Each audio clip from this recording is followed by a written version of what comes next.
Não, a pergunta é se o que individualiza a alma. A resposta mais certa é eu não sei. Então, eu sei que eu reconheço o universo de experiências como meu. Não é isso?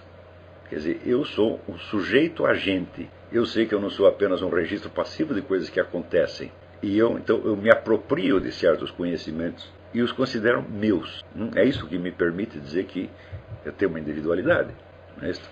Então, onde está exatamente o centro e o elemento unificante disso? É o que nós chamamos de eu profundo. Nós não teríamos eu nenhum se não tivéssemos um eu profundo e imortal.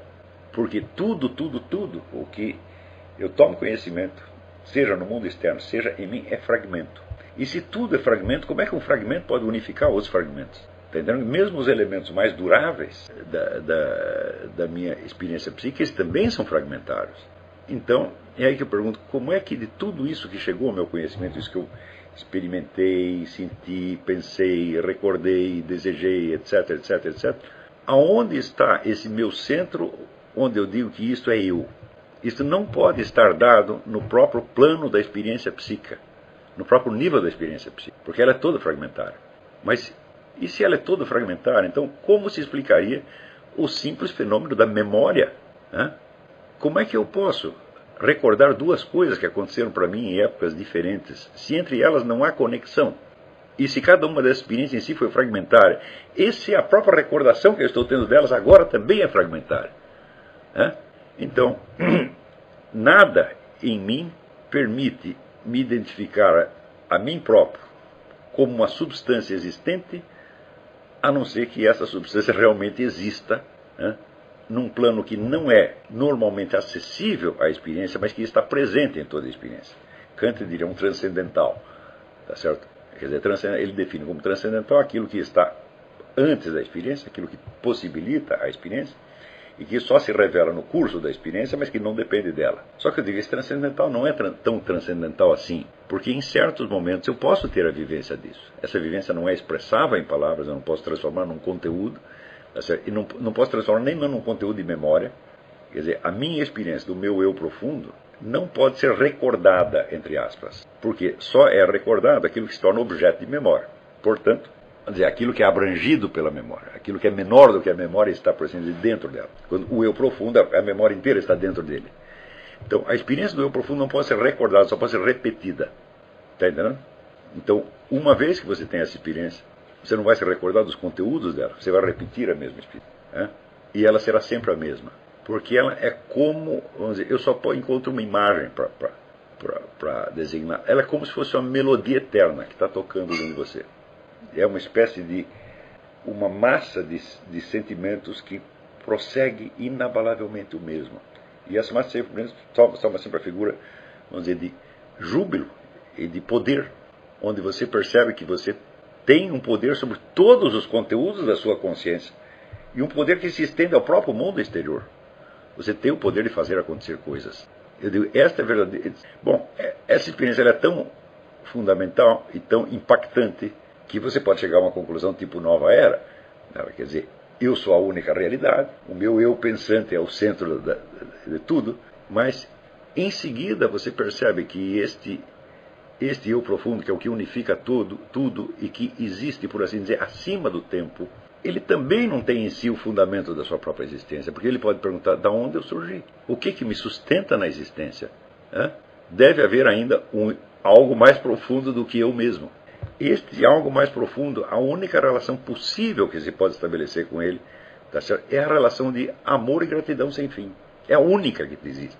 Então é por isso que Paulo Claudel dizia que Deus é aquele que em mim é mais eu do que eu mesmo. Este é o centro unificante. Quer dizer, Deus criou o universo como uma constelação de poderes anímicos. Cada um deles praticamente ilimitado, mas eles se limitam uns aos outros. E também não, vamos dizer, não se constituem a si mesmos. Hoje eu entendo que esta é a verdadeira estrutura do mundo. Quer dizer, não é que existe um mundo físico, externo, bonitinho, funcionando por suas próprias leis, e dentro dele existem almas. Não, é o contrário. Existe o universo das almas, e dentro dele existe o mundo físico. As relações entre as almas, elas são também regidas por leis. Quer dizer, essa constelação das almas constitui uma realidade objetiva. Quer dizer, não é que nós vivemos num mundo totalmente subjetivo, onde só existe o que se passa na nossa cabeça. Não, seria assim se cada um de nós fosse a única cabeça. Mas como existem várias almas pensando. E entre elas existem relações de amor, de participação, de rejeição, de ódio, etc, etc, etc. É possível, por exemplo, que uma alma tenha mais força que a outra e a domine. E isso acontece o tempo todo. Então, é neste plano das almas imortais que se decide salvação ou danação. É neste e não no das ações terrestres. Seria inteiramente absurdo, vamos dizer, que ações terrestres fragmentadas e passageiras fossem elas mesmas o fator decisivo quando elas são apenas a expressão local e aparente do desejo profundo da alma imortal. Está entendendo? Então, depois que eu entendi isso, eu comecei a ler de uma maneira diferente o Evangelho, entendendo que Cristo está falando para a minha alma imortal, não para o meu ser terrestre. Porque o ser terrestre, bom, ele existe, mas ele é apenas um pedacinho da alma imortal. Entendeu? E quem toma as decisões fundamentais é a alma imortal. Né? A decisão, por exemplo, quando eu digo somente a alma imortal pode ter fé, porque a parte mortal terrestre, ela é toda fragmentária. O que ela pensa num minuto, ela esquece no minuto seguinte. Então, o que significaria a fé para um bicho tão impermanente, tão fragmentário? Se não houvesse uma unidade profunda do ser humano, a palavra fé não faria o menor sentido. E o que é a fé? A fé é a confiança em nosso Senhor Jesus Cristo. Não como, vamos dizer, um poder externo, mas como um poder que me constitui desde dentro, mas sobre o qual eu não tenho alcance. Ele me constitui como força independente, capaz de dizer eu, de escolher, de agir, de transformar o mundo exterior, de agir sobre as outras almas, etc, etc. E ele permanece dentro de mim como o segredo de tudo isso. Mas ao mesmo tempo também está nas outras almas. Então, quando Santo Agostinho diz a verdade está no interior do homem, eu digo, interior onde? Interior do corpo? Não é possível, né? Se a verdade estivesse no interior do meu corpo, ela se desfaria quando o meu corpo se desfaz, né?